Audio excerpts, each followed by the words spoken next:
시청자 여러분 안녕하십니까? 파워피플의 진행자 배종호입니다. 대한민국을 움직이는 파워피플을 직접 만나서 대한민국의 중요 국정 현안과 그들의 성공 스토리를 알아보는 배종호의 파워피플. 오늘은 전국에서 재난기본소득을 가장 먼저 도입하신 김승수 전주시장님을 모셨습니다. 안녕하세요, 시장님. 반갑습니다. 네, 오늘 여기 오시느라고 시간이 상당히 걸리셨죠? 좋았습니다. 뭐 오면서 쉬기도 하고. 네, 차로 오셨어요? 예, 차로 오는데 전주에서 뭐 3시간 정도 걸리더라고요. 아, 3시간 정도? 예. 그럼 승용차를 이용하신 이유가 업무 때문에? 예, 주로 이제 KTX를 자주 타긴 하는데, 네. KTX는 요즘에 아시다시피 뭐 이제 엄격해졌잖아요. 마스크도 네. 착용해야 되고, 또 특히 전화할 때가 많은데 단체장들은 네. 이제 또 그 안에서 전화할 수가 없기 때문에 네. 또 가끔 뭐 관용차를 이용하기도 합니다. 아, 그렇군요. 예. 우리가 이번에는 우리 시장님을 꼭 모셔야 된다. 이렇게 생각을 했거든요. 아시겠지만은 네. 중앙정부에서 긴급재난지원금 네. 도입하기 전에 네. 가장 먼저 전주에서 전주형 네. 재난기본소득을 도입하셨잖아요. 네. 어떻게 가장 먼저 도입하시게 됐는지 그게 좀 궁금해요. 전주시에는 2월 21일 날, 그러니까 네. 제가 발표 20일 전쯤에 확진자가 발생을 네. 해서 시민들의 이제 삶이, 전주는 특히 이제 관광도시이기 때문에 네. 시민들의 삶이 좀 어려워졌고, 네. 그런데 가장 힘든 것은 이 위기가 오면 네. 취약계층이 가장 먼저, 가장 깊게, 가장 늦게까지 고통을 받기 네. 때문에 이분들의 삶을 어떻게 책임질까 네. 하다가 이제 재난기본소득을 전주가 실시하게 된 겁니다. 그러면 뭐 굉장히 빠르게 맞습니다. 판단하고 예. 정책을 도입하신 건데 네. 통찰력이 인사이트가 있다고 봐야 되는데.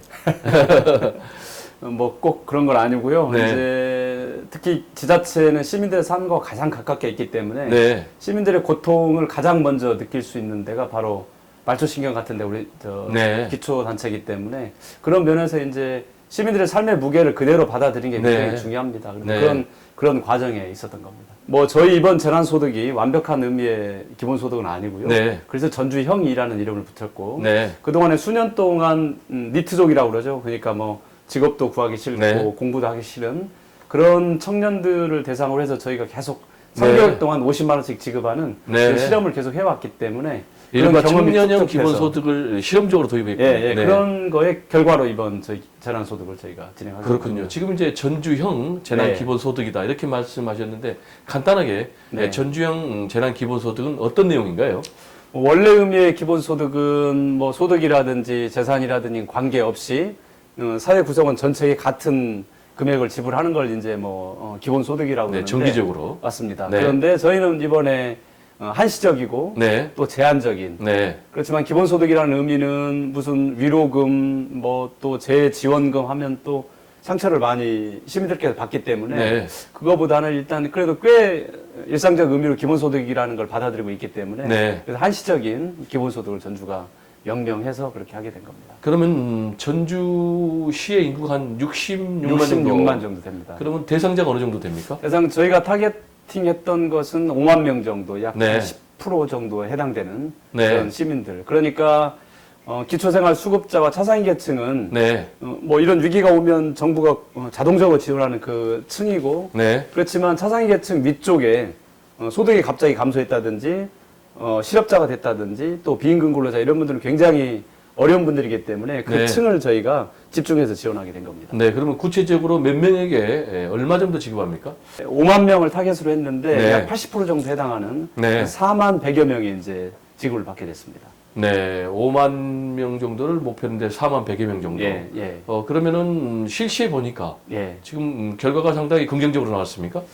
두 가지 의미에서 긍정적인 것도 있고 네. 한 가지는 어려움이 있었던 것 같습니다. 네. 사실 그 당시에는 이제 전주가 처음 시작할 때는 재난기금에서 이런 이 시민들 지원하는 예산을 쓸 수 없는 것처럼 다 인지를 하고 있었기 때문에 네. 그 당시에는 예산이 대체 어디서 나서 그걸 쓸 거냐 그런 고민이 있었고 그게 그 예산이 없기 때문에 대부분 다 포기를 했었는데 그렇죠. 그동안의 재난기금은 물리적 파손 뭐 이런 것만 생각을 했었는데 네. 처음으로 전주가 이제 이런 재난기금을 시민들의 복지와 경제적 측면에서 지원하는 재난기금을 처음으로 전주가 전국에서 네. 쓰게 됐던 거고 그리고 우리가 처음 해보는 실험이거든요. 네. 전체 주는 것은 뭐 어려운 건 아니지만 일부 층을 타겟팅해서 하는 건 처음이기 때문에 제 네. 당시에 그래서 이제 우리 공직사회의 어려움이라든지 굉장히 많은 분들이 기준을 잡고 또 지원하는 데 어려움이 있었고 네. 두 가지 의미에서 큰 의미가 있었다는 것은 첫 번째는 뭐 저희 시도 이번에 저희가 52만 7천 원을 네. 전 시민에게 5만 원씩 분배를 하게 되면 아주 쉬운 일입니다, 사실. 네. 그렇지만 그게 경제적 의미는 있지만 복지 측면에서 보면 가장 어려운 처하신 분들에게 5만 원을 주면서 삶이 좀 나아지라고 이렇게 할 네. 수 없지 않습니까? 그래서 복지적 측면에서는 큰 성과가 있었고 또 역시 경제적 측면에서도 이 263억이 전주 전역에 또 뿌려진 게이기 때문에 복지와 경제 두 측면에서 큰 효과가 있었다고 봅니다. 네, 복지 부분은 당연히 네. 효과가 있었을 것 같고 네. 구체적으로 전주시 경제에는 어떤 네. 효과들이 나타났습니까?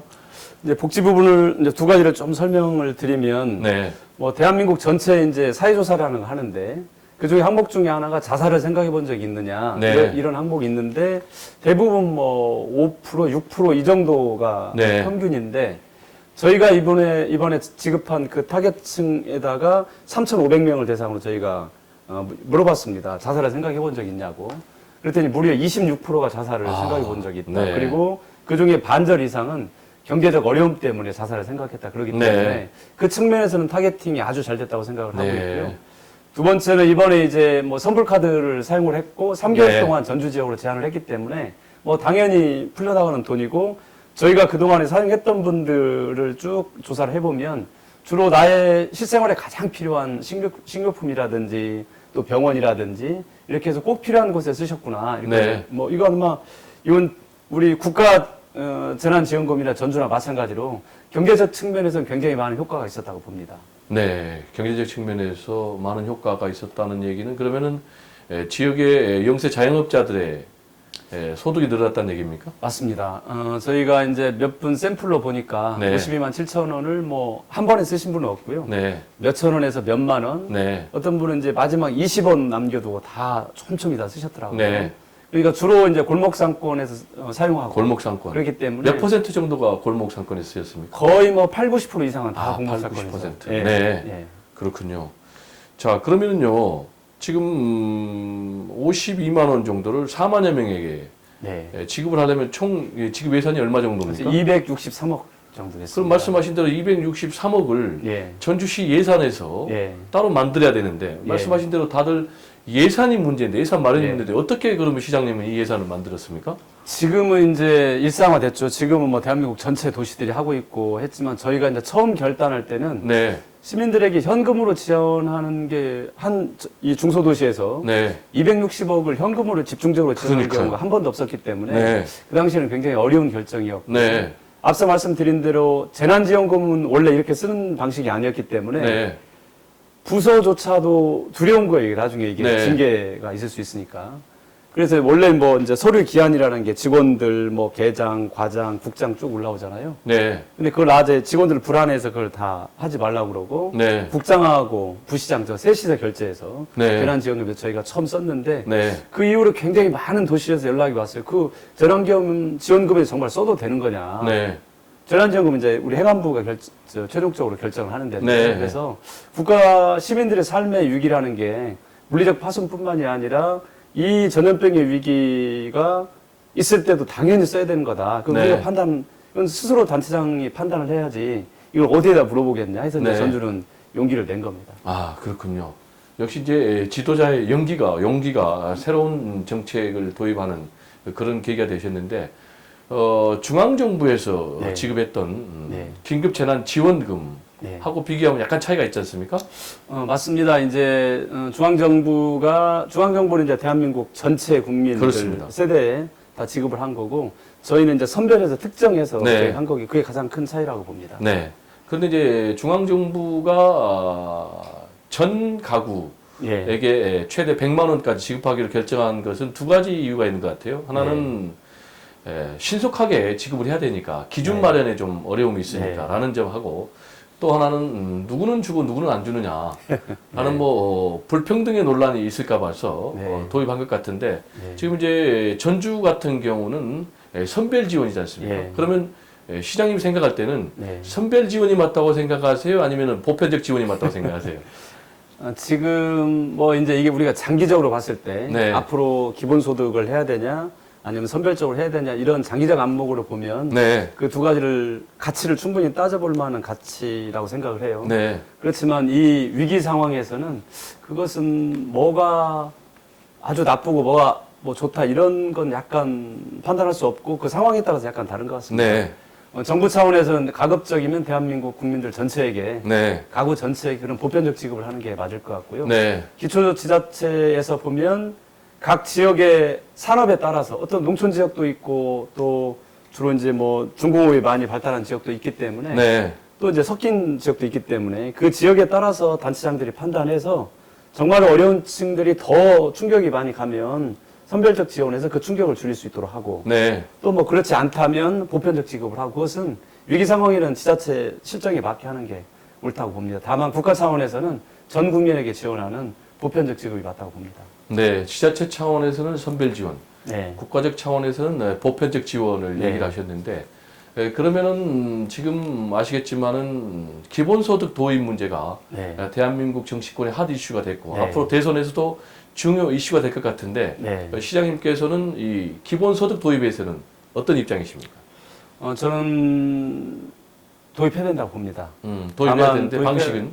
방식은 사실은 이제 결국은 돈이 필요하게 되잖아요. 네. 재정이 필요하게 되는데 저는 특정 계층 그러니까 뭐 특정 계층에 더 세금을 무조건 더 많이 해서 가져와야겠다. 뭐 제가 이제 구체적으로 말씀드리면 어떤 대선 후보 이런 분들 제가 지목할 수 있기 때문에 그렇게 말씀드리고 싶지는 않습니다만 이것은 증세가 필요할 수밖에 없고요. 네. 대한민국 전 국민 그러니까 모든 계층에 따라서 정의로운 증세를 통해서 저는 거기서 재원을 마련해야 된다고 봅니다. 네. 특정 계층 아주 부유층에만 세금을 많이 물려서 그 돈으로 이걸 해야겠다 이렇게 생각은 장기적으로 보면 좋은 게 아니라고 생각을 하고요. 네. 내가 비록 나도 어렵지만 내 처지에 맞는 일부의 세금을 내서라도 전 국민들이 정의롭게 세금 증세를 해서 거기서 나오는 재원으로 기본소득 가야 된다고 봅니다. 그런데 두 가지 의미에서 굉장히 스웨덴하고 우리하고 다른 게 있는데 네. 일단 우리 정치나 행정이 국민들의 세금을 증세를 해서 복지로 가져갈 수 있는 실력이 아직은 저희는 없습니다. 네. 우리가 아직은 실력이 갖춰지지 않았고요. 두 번째는 국민들께서 내가 세금을 내는데 40% 내더라도 나에게 반드시 복지로 돌아올 거다. 이런 신뢰를 가지고 있지 않습니다. 네. 우리 시민들께서 저 정치인들이 우리 세금을 많이 가져가면 우리한테 다시 잘 돌려줄 거야. 이런 신뢰가 없는 게 사실입니다. 그래서 네. 실력과 신뢰 이게 아직은 저희는 부족하죠. 네. 근데 그걸 쌓아가는 시간을 우리가 이제 다져가야 된다고 생각을 합니다. 그렇지만 장기적으로 보면 저는 기본소득을 가야 된다고 봅니다. 네. 장기적으로는 가야 된다라고 말씀하셨는데 지금 이제 그러니까 지금 논의를 시작해도 이게 1, 2년 안에 될 수 있는 게 물리적으로 불가능하고요. 적어도 영국 같은 경우는 어떤 보고서에 보면 70년도 잡고 있던데 전국민 기본소득을. 네. 그런 것처럼 뭐 이걸 지금 시작하더라도 불과 몇 년 안에 할 수 있는 게 전혀 아니고 시작한다 하더라도 만약에 이제 증세를 할 수밖에 없을 텐데 그 증세했을 때 국민들께서 받아들이는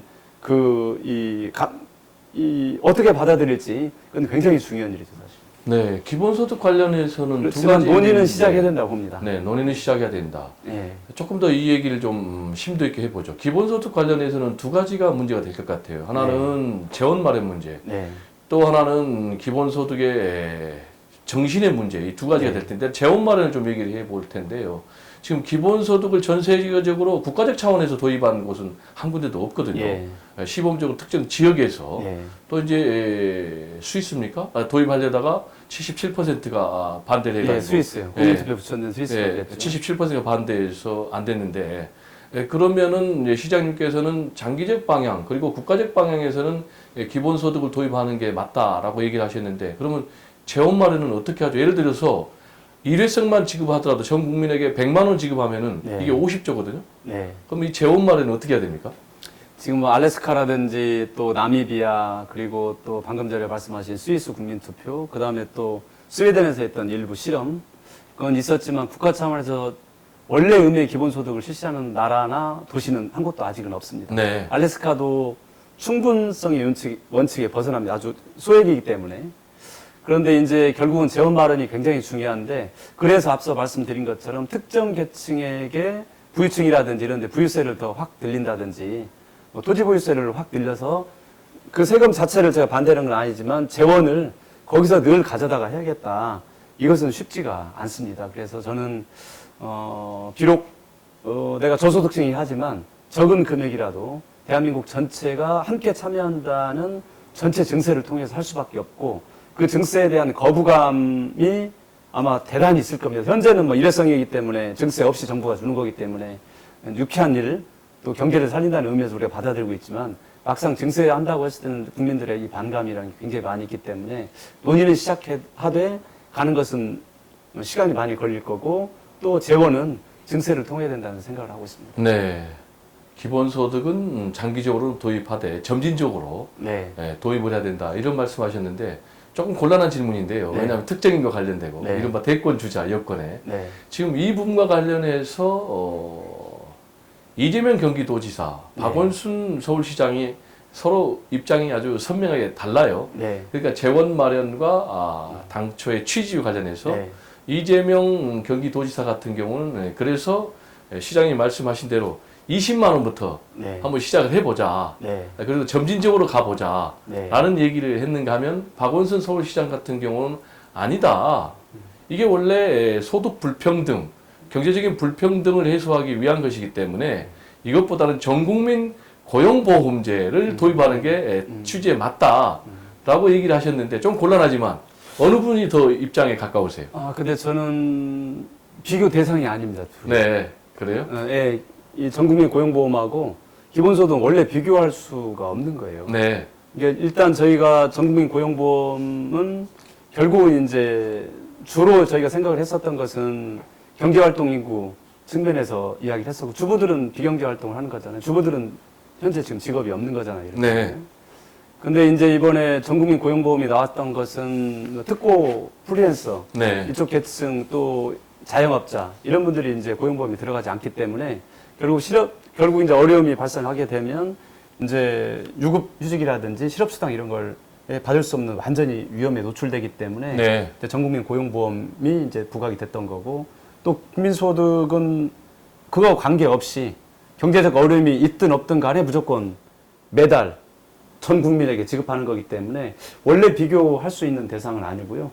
또 기본소득 간다고 하더라도 지금 복지제도가 이대로 있는 상태에서 기본소득이 가는 게 아니기 때문에 네. 복지제도가 이제 사회보장이라든지 사회수당이라든지 사회서비스 이런 거에 대한 구조조정이 일어날 겁니다. 아마. 네, 그렇기 때문에 원래는 두 개는 사실 비교 대상이 아닙니다. 네, 아니면 두 개가 통합될 수도 있고요. 네. 그렇군요. 자, 그리고 이제 이번에는 착한 임대 운동을 네. 좀 화제를 바꿔볼까요? 네. 이 착한 임대 운동도 전주시에서 제일 먼저 도입했습니까? 네, 예, 맞습니다. 아, 그렇군요. 어떤 계기로 도입했습니까? 이제 특히 이제 자영업이 어려워지면 결국은 자영업 하시는 분들이 가장 어려운 게 이제 은행 이자하고 공공요금, 그 다음에 이제 임차료, 건물 네. 임대. 일단 그 임차료가 가장 어려운데 네, 이제 대부분의 도시들이 아마 일부 상권들은 젠트리피케이션 문제를 다 안고 있고 네. 뭐 전주도 마찬가지입니다. 그런데 이제 그래서 건물주하고 임차인하고 거의 뭐 이 굉장히 사이가 안 좋아지죠. 시간이 가면서. 이 이제 전주는 관광도시다 보니까 사람들이 많이 오지 않으니까 일단 네. 매출이 급락하면서 그 어려움이 있었죠. 그래서 이 어려운 문제를 어떻게 할까 제도적으로 할 수 있는 건 없고 네, 다들 뭐 불가능하다고 생각을 했었고 근데 전주는 이미 4년 전부터 이 임대료에 대해서 고민을 많이 해왔고 네. 여러 가지 정책들이 있었습니다. 네. 그래서 이 문제를 풀어야 되는데 그래서 제가 이제 전주에 있는 동장들 전체에 다 네. 모아놓고 이 문제를 해결하자. 동장들이 나서서 자기 동에 있는 모든 건물주들을 다 찾아가서 네. 임대료 인하를 시작하자. 그리고 한옥마을 같은 경우는 벌써 1년 전부터 임대료 문제를 거기 계신 건물주들도 함께 네. 논의를 시작했기 때문에 그걸 하자. 그렇게 해서 이제 처음에는 건물주들이 굉장히 반발이 많았어요. 아, 우리들이 처음에는 뭔데 시장이 또 시청이 뭔데 우리에게 임대료를 내리라 많이 하냐. 그런 굉장히 많은 반발이 있었고. 근데 어떻게 설득했습니까? 이제 그런 것 같아요. 꼭 논리적으로 뭐 당연히 어려운 건 누구나 다 알고 있지만 건물주들 역시 우리도 어렵다. 네. 그런데 고맙게도 한옥마을에 있는 분들 또 구도심에 있는 분들이 큰 건물 가지고 있는 분들이 아니고 네. 영세 건물주들이 우리도 어렵지만 그 말이 맞겠다. 네. 이런 때 우리가 도와야지. 그렇게 해서 이제 한두 분이 시작을 하니까 그 진심이 전이가 되면서 네. 나비 효과를 일으켰고, 전주에는 뭐 착한 집세, 착한 임대료, 지금 혜택 보는 점포들이 1,300개 점포들이 네. 들어갔고, 전국적으로 보면 아마 35,000개 점포들이 지금 훌쩍 넘어가고 있습니다. 네, 그렇군요. 그게 이제 전주부터 시작이 되면서 대통령께서 페이스북에 이제 이렇게 또 올리면서 그게 이제 확산이 됐습니다. 상당히 예, 보람을 많이 느끼셨겠어요. 이제 뭐 가장 중요한 것은 이제 사실 그 임대료를 3개월 동안 물론 네. 더 길게 하신 분도 계시지만 10%, 20%, 30% 어떤 분은 50% 했는데 네. 그 액수가 굉장히 중요하기도 하지만 이 어려울 때 결국 사회를 살리는 것은 공동체인데 그 공동체 정신이 살아날 수 있는 어떤 그 토대가 됐다는 의미가 훨씬 더 중요한 것 같습니다. 네, 말씀하신 대로 공동체 의식이 확산됐다, 네. 공유됐다라는 점을 말씀하셨는데 구체적으로 뭐 한 1,300~400개 정도의 그런 업소에서 착한 임대 운동이 일어났다면은 그 결과가 지금 어떻습니까?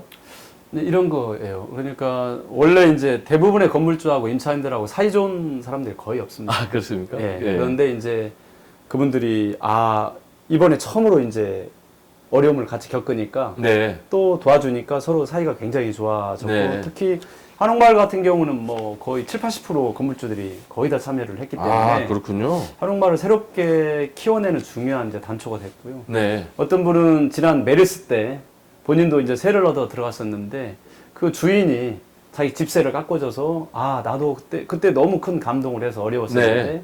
이번에 나도 집세를 내려야겠다 이렇게 결정한 분도 계시고 또 이제 제가 이제 세를 들어서 사시는 분인데 어느 날 집에 돌아오니까 네. 문 앞에 이렇게 뭐 하나 딱지가 붙어 있어요.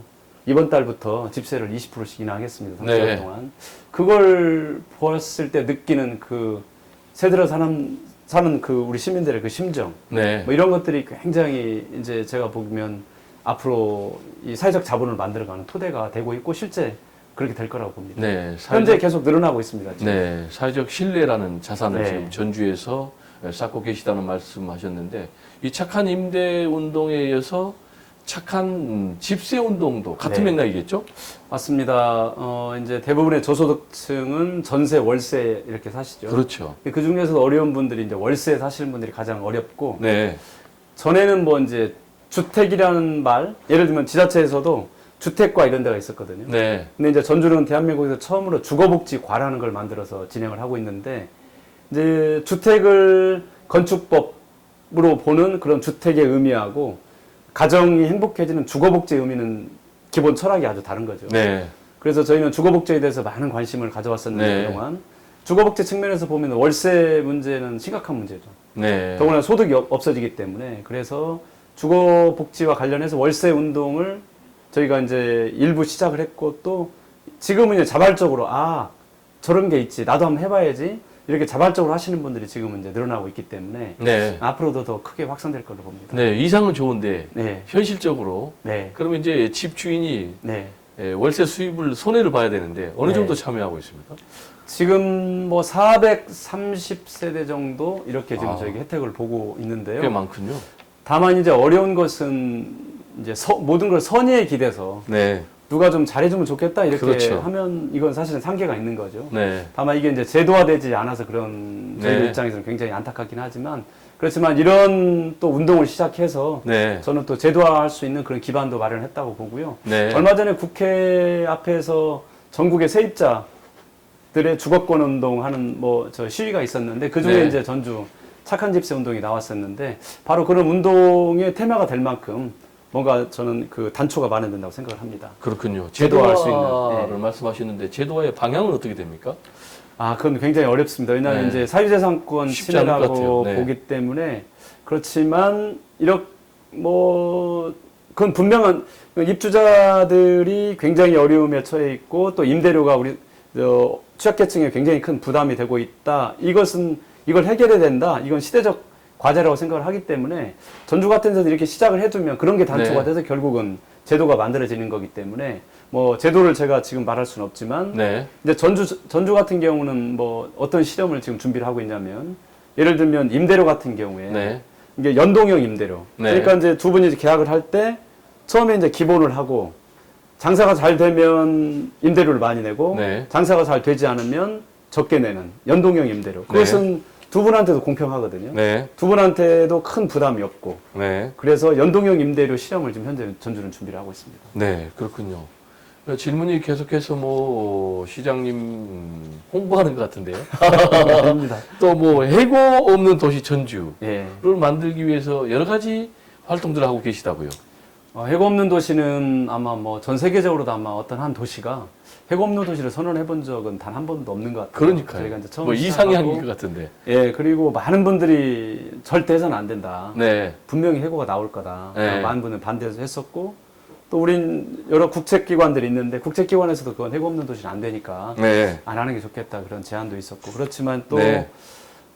저희가 해고 없는 도시를 뭐 시에서 일방적으로 선언을 한 건 아니고요. 네. 일단 해고 없는 도시라는 방향을 우리가 시에서 정했고 그 이후에 노동계라든지 그 다음에 뭐 기업들 그 다음에 경제 단체 노동단체 이런 분들하고 많이 대화를 한 결과 그래도 도전하자. 네. 이렇게 해서 조금이라도 막을 수 있다면 해고가 일부 됐다고 해서 비난을 받는 것보다 훨씬 더 가치 있는 일이기 때문에 네. 해고 없는 도시를 용감하게 우리가 도전을 하자. 그렇게 네. 해서 지금 시작을 했고요. 네. 다만 이제 일자리라는 게 일종의 사회적 방파제이지 않습니까? 일자리를 잃는다는 것은 나와 자신, 나와 우리의 가정, 또 가정들이 모여있는 지역사회 이런 게 무너지는 거기 때문에 사회적 방파제 차원에서 해고 없는 도시를 선언을 하자.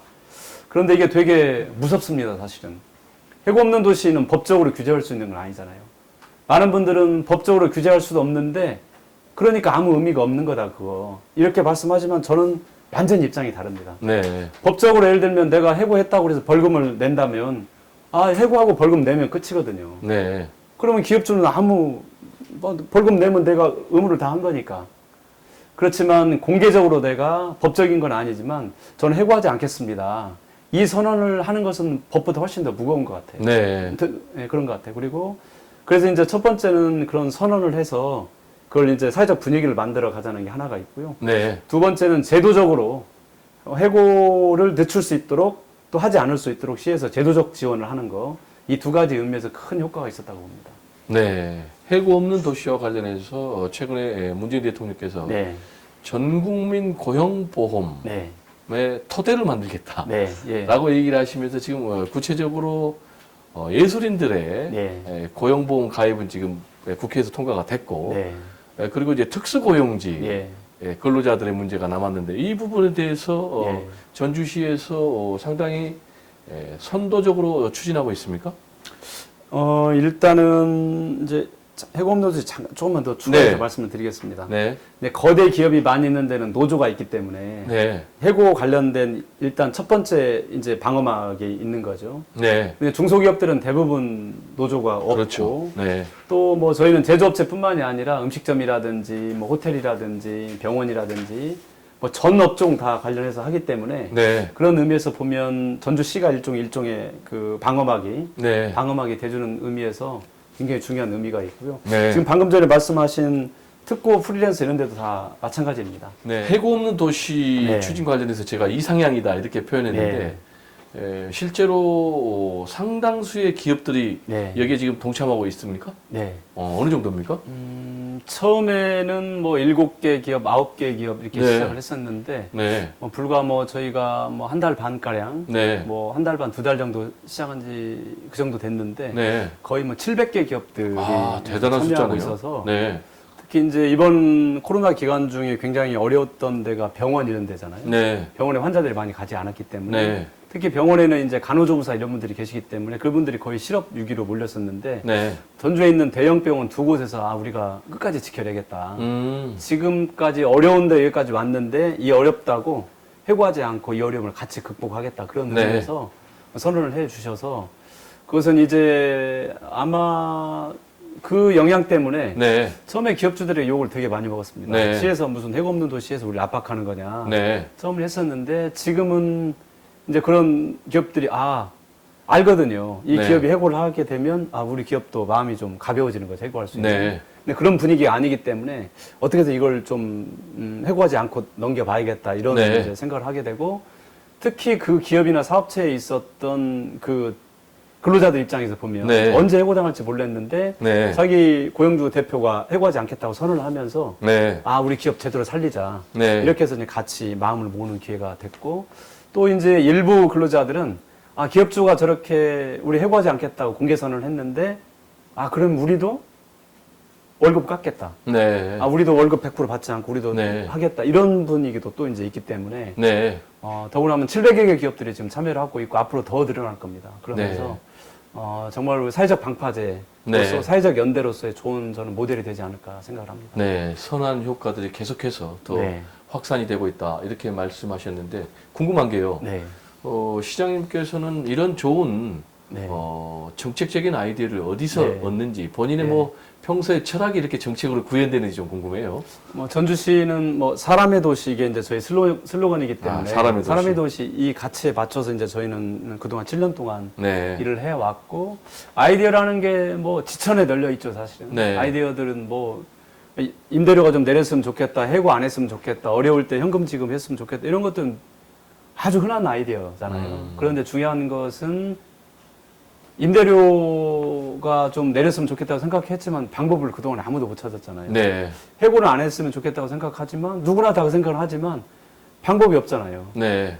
그래서 다 포기하는 거죠, 사실. 네. 그래서 누구 꼭 필요한 일인데 할 수 없어서 다 포기할 때 그 지점이 변화와 혁신의 시작이거든요. 네. 그걸 놓치지 않고 남들이 포기할 때 해야 되는 일들은 반드시 하자. 네. 끝까지 포기하지 말고 그런 결과로서의 있는 거지 뭐 이거 독특한 아이디어는 아니잖아요. 이거. 네. 누구나 다 알고 있는 거잖아요. 그래서 네. 꼭 해야 되는 일들을 남들이 포기할 때 포기하지 않고 아, 이 지점이 우리가 시작해야 될 혁신의 지점이다 생각하고 네. 용기를 내고 신념을 갖는 것 그게 가장 중요한 일인 것 같습니다. 네. 꼭 해야 될 일을 하는 것이 변화와 혁신이다라는 네. 생각이 들 정도인데요. 네. 지금 이제 우리 시장님 같은 경우는 재선 시장이시죠? 네. 그리고 전라북도 정부 부지사셨죠? 네. 그러면 뭐 굉장히 이제 중요한 어떤 직책들을, 역할들을 차근차근 해오셨는데, 앞으로 네. 꼭 하고 싶은 정치적 역할은 어떤 것입니까? 이제 저는 저는 이제 도시를 바꾸는데 큰 네. 저는 관심이 있고요. 네, 결국 도시가 이제 국가의 시대가 가고 결국 도시의 시대가 왔고 네, 국가가 있기 때문에 도시가 있다는 생각보다는 도시들의 총합이 결국은 국가가 되는 거기 때문에 네, 대한민국 도시들이 다양성을 가지고 뭐 공장에서 찍어낸 것처럼 획일화된 그런 복제된 도시들이 아니고 네, 각자 도시들이 독특한 자기 정체성을 가져가면서 네, 키워가면 대한민국이 훨씬 더 좋은 나라가 되겠죠. 행복하고. 네, 그런 의미에서 도시를 어떻게 만드는 거에 대한 저는 관심이 있고 그래서 네. 거기에 이제 제 정치적 역량과 또 제가 가지고 있는 그런 가치를 쏟아붓는 데 의미가 있기 때문에 네, 그러니까 지금 뭐 정치적인 뭐 다른 뭐 비전을 가지고 뭐 준비한다든가 그런 건 전혀 아니고요. 지금 네. 전주시장으로서 전주를 어떻게 바꿔가는지 그거에 대한 관심. 네, 전주시장으로서 현직에 충실하겠다. 그렇지만 사람 사는 도시로 계속 만드는 것에 네. 역점을 기울이시겠다. 그러면 이대로 가다 보면은 전라북도 도지사 대통령 어디로 가는 거죠? 전혀 생각하지 않고요. 실제 지금 상황이 너무 어렵고 코로나 이 시기를 네. 극복을 해야 되고 또 아직도 임기가 뭐 2년이나 남아 있기 때문에 네. 이제 반절밖에 지나지 않았기 때문에 시정에 집중하는 게 지금 솔직한 네. 이야기입니다. 좀 큰 얘기 좀 해볼까요? 거대 담론 얘기인데 지금의 시대 정신은 지금- 뭐라고 생각하시고 또 네. 우리 시장님이 꿈꾸는 세상은 어떤 겁니까?